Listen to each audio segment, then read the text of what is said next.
ഇത്തവണ ബംഗാൾ പിടിക്കുവാൻ BJP ചുമതലപ്പെടുത്തിയത് അമിത്ഷായാണ്. അത് ഇന്നും ഇന്നലെയും ചുമതലപ്പെടുത്തിയതല്ല, കൃത്യം 2 വർഷം മുൻപ്. അന്നു മുതൽ ആ യാത്രയ്ക്കൊപ്പം ഞങ്ങളും ഉണ്ടായിരുന്നു ന്യൂസ് ഇന്ത്യ മലയാളം. അന്നു മുതൽ അദ്ദേഹം നടത്തിയ കാര്യങ്ങളൊക്കെ കൃത്യമായി തന്നെ ഡേറ്റ് സഹിതം വെച്ച് ഒരു വിശദമായ വാർത്ത തെരഞ്ഞെടുപ്പിന് മാസങ്ങൾക്ക് മുമ്പ് ന്യൂസ് ഇന്ത്യ മലയാളം നൽകിയിരുന്നു. ഇപ്പോൾ അതിന് കൂടുതൽ വിവരങ്ങൾ കൂടിയാണ് പ്രേക്ഷകരുമായി പങ്കുവെക്കുന്നത്. എന്ത് മാജിക്കാണ് ബംഗാളിൽ അമിത്ഷാ നടത്തിയത്? ചാണക്യനെയും വെല്ലുന്ന ചാണക്യന്റെ തന്ത്രങ്ങളുമായിട്ടാണ് അമിത്ഷാ ബംഗാളിൽ നിറഞ്ഞാടിയത്. അതിനായി അദ്ദേഹം ചെയ്ത കാര്യങ്ങൾ 2014 കേവലം 3 സീറ്റുകളായിരുന്നു BJPക്ക് ബംഗാളിൽ ഉണ്ടായിരുന്നത്.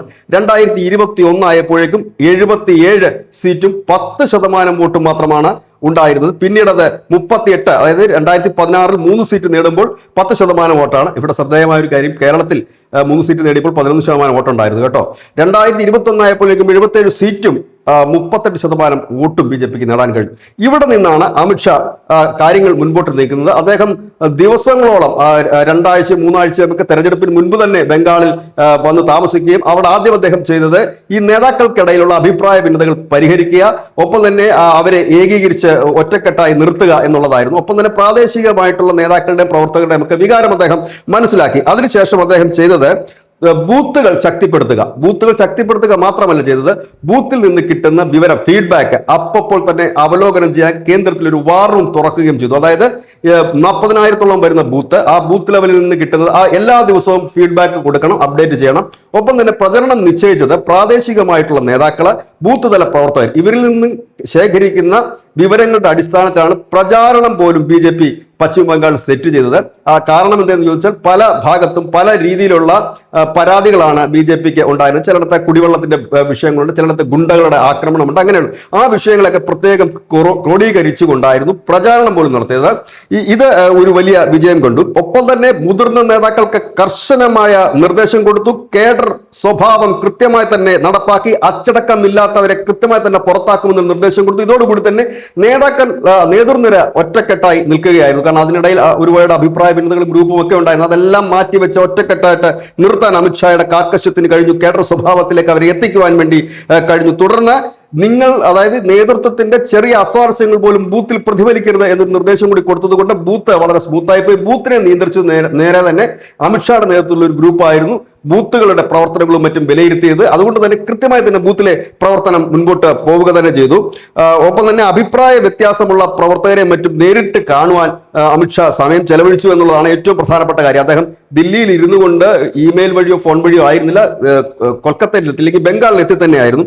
ആദ്യം BJP ചെയ്തത് 2021 BJP തോൽവി ഏറ്റുവാങ്ങിയ 40 സീറ്റുകൾ എന്തുകൊണ്ട് അവിടെ തോറ്റു എന്നുള്ളതായിരുന്നു ആദ്യത്തെ ചോദ്യം. തോക്കാനുള്ള പ്രധാനപ്പെട്ട കാരണങ്ങളിൽ ഒന്ന്, ഭയം മൂലം BJPക്ക് പ്രവർത്തകർക്ക് വോട്ട് ചെയ്യാൻ പോകാൻ കഴിയുമായിരുന്നില്ല. ഇവിടെ അമിത്ഷാ എത്തുകയും ഈ 40ഓളം മണ്ഡലങ്ങളിലെ ജനങ്ങൾക്കും പ്രവർത്തകർക്കും ധൈര്യം പകരുകയും ഇത്തവണ ധൈര്യപൂർവ്വം പ്രവർത്തിക്കൂ, നിങ്ങൾക്കൊന്നും സംഭവിക്കില്ല എന്നവർക്ക് ഊർജ്ജം പകരുവാനും അമിത്ഷായ്ക്ക് കഴിഞ്ഞു. ആ 40 മണ്ഡലങ്ങളാണ് ആദ്യം കോൺസെൻട്രേറ്റ് ചെയ്തത്. കാരണം 2021 77 സീറ്റുകൾ ഉണ്ടായിരുന്നു. ഈ 40ഓടെ വരുമ്പോൾ അവർക്ക് ഏതാണ്ട് 121 സീറ്റുകളിലേക്ക് എത്താൻ കഴിയുമെന്ന് അപ്പോൾ തന്നെ അവർ കണക്ക് കൂട്ടിയിരുന്നു. ഇത് കൂടാതെ തന്നെ അവർക്കൊരു ഉറപ്പ് നൽകി, തെരഞ്ഞെടുപ്പ് സമയത്ത് കേന്ദ്രസേന ഇവിടെ ഉണ്ടാകും, സുരക്ഷിതമായി എല്ലാവർക്കും വോട്ട് ചെയ്യാനുള്ള അവസരം കേന്ദ്രം ഒരുക്കി തരും. ഒപ്പം തന്നെ വോട്ടെടുപ്പ് കഴിഞ്ഞാൽ പോലും ഇവിടുന്ന് സൈന്യം പോകില്ല, 2 മാസക്കാലം ഇവിടെ ഉണ്ടാകും. അതിനായി 700 CAPF കമ്പനി അടക്കം ഉള്ള സൈനികരെ ഇവിടെ വിന്യസിച്ചിരിക്കുന്നു, അവർ പോകില്ല, ധൈര്യപൂർവ്വം. ആ ഒരു ധൈര്യമാണ് വലിയ രീതിയിൽ പ്രവർത്തകർക്ക്, ബൂത്ത് തല പ്രവർത്തകർക്ക് ഉണ്ടായിരുന്നു. ആ പ്രവർത്തകർ സജീവമായി തന്നെ ഇടപെട്ടു. 40,000 ഏജന്റുമാരെ, ബൂത്ത് ഏജന്റുമാരെ ഈ കേന്ദ്രത്തിന്റെ വാർ റൂമുമായി ബന്ധിപ്പിച്ചുകൊണ്ടായിരുന്നു. ഒപ്പം തന്നെ കൊടുത്ത മറ്റൊരു നിർദ്ദേശം, പോളിംഗ് സ്റ്റേഷനിൽ ഏത് പോളിംഗ് സ്റ്റേഷനായാലും കൃത്യമായി തന്നെ ബൂത്ത് ഏജന്റുമാർ ഉണ്ടാകണമെന്നുള്ള പ്രധാനപ്പെട്ട നിർദ്ദേശം കൊടുത്തു. 2021 പലയിടത്തും പോളിംഗ് ഏജന്റുമാരില്ലായിരുന്നു. ഈ പോളിംഗ് ഏജന്റ് ഇല്ലാത്തതുകൊണ്ടൊരു വലിയ ഭവിഷ്യത്ത് എന്താണെന്ന് ചോദിച്ചു കഴിഞ്ഞാൽ, സ്വാഭാവികമായി BJPക്ക് വോട്ട് ചെയ്യാൻ വരുന്നവർ ഭയപ്പാടോടുകൂടിയാണ് ബംഗാളിൽ വോട്ട് ചെയ്യാൻ വരുന്നത്. ഏത് നിമിഷവും TMCയുടെ ഗുണ്ടകൾ ആക്രമിക്കപ്പെട്ടേക്കാം. പക്ഷെ ബൂത്തിലെത്തുമ്പോൾ അവിടെ പോലും തനിക്കൊരു ആശ്വാസം പകരാൻ ഒരു ബൂത്ത് ഏജന്റ് പോലും അവിടെ ഇല്ല എങ്കിൽ സ്വാഭാവികമായി തന്നെ ആ വോട്ട് ചെയ്യാൻ വരുന്ന ആ വ്യക്തി സ്വാഭാവികമായി വോട്ട് ചെയ്യില്ല എന്ന് മാത്രമല്ല, വോട്ട് ചെയ്താലും ഭയവും നിരാശയുമായിരിക്കും. ഇനി എന്താണ് തനിക്ക് സംഭവിക്കുന്നത്, വോട്ട് ചെയ്യുന്നിടത്ത് പോലും ഒരു BJPക്കാരനെ താൻ കണ്ടില്ലല്ലോ എന്നും അതുണ്ടാകരുതെന്ന് കർശന നിർദ്ദേശം നൽകുകയും എല്ലാ പോളിംഗ് സ്റ്റേഷനിലും ബൂത്ത് ഏജന്റുമാരെ കൃത്യമായി തന്നെ പ്ലേസ് ചെയ്യുകയും ചെയ്തിരുന്നു.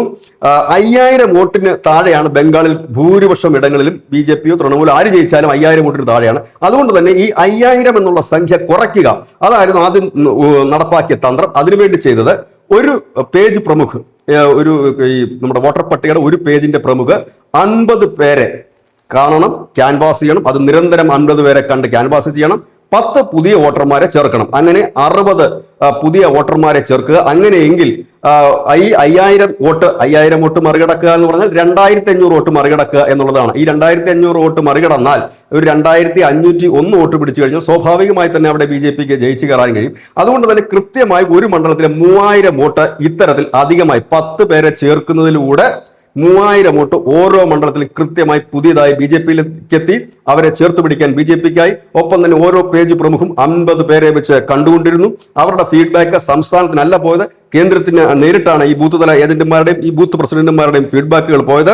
ഒപ്പം തന്നെ ചെയ്തത് രേഖ ഉള്ള മുഴുവൻ മതുവ സമുദായത്തിനും പൗരത്വ ഭേദഗതിയിലൂടെ പൗരത്വം നൽകി. അത് തന്നെ പശ്ചിമ ബംഗാളിൽ മമതയുടെ കൽക്കീഴിലെ ഉറച്ച മണ്ണാണ് മതുവ വിഭാഗം. അതിൽ തന്നെ ഒരു വലിയ പിളർപ്പുണ്ടാക്കാൻ കഴിഞ്ഞു. രേഖയില്ലാത്ത മതുവ സമുദായം അകന്നു നിന്നു. അവരോട് പറഞ്ഞു വെയിറ്റ് ചെയ്യൂ, ഇലക്ഷനൊക്കെ കഴിഞ്ഞ് വന്നു കഴിയുമ്പോൾ രേഖകൾ ഉണ്ടെങ്കിൽ തരാമെന്ന് പറയുകയും ചെയ്തു. ഇതോടുകൂടി അവരുടെ ഒരു വലിയ തട്ടകം തന്നെ ഇളകി തുടങ്ങിയിരുന്നു. പിന്നീട് അവിടെ കൂർഖാലാൻഡ് ഒക്കെ വേണമെന്ന് പറഞ്ഞ് വലിയ പ്രക്ഷോഭം നടത്തി. കൂർഖകൾക്ക് അവിടെ ഒരുപാട് പ്രശ്നങ്ങൾ ഡാർജിലിംഗിൽ അടക്കം അനുഭവിക്കുന്നുണ്ട് വെസ്റ്റ് ബംഗാളിൽ.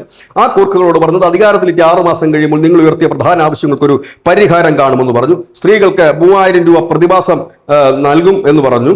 ഒപ്പം തന്നെ തൊഴിലില്ലാത്ത യുവാക്കൾക്ക് 3000 രൂപ വെച്ച് പ്രതിമാസം നൽകും.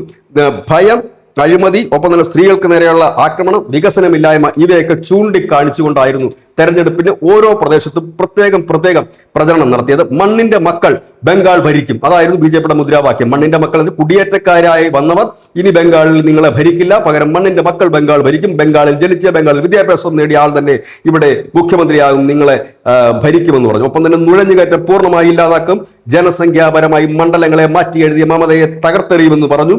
അധികാരത്തിൽ വന്ന 45 ദിവസത്തിനുള്ളിൽ അതിർത്തിയിൽ വേലി കെട്ടാനുള്ള സ്ഥലം BSFന് നൽകുമെന്ന് പറഞ്ഞു. മമത ഇതുവരെ ആ സ്ഥലം നൽകിയിട്ടില്ല, അതുകൊണ്ടാണ് അതിർത്തിയിൽ വേലി കെട്ടാഞ്ഞത്. അത് നൽകും എന്ന് പറഞ്ഞു.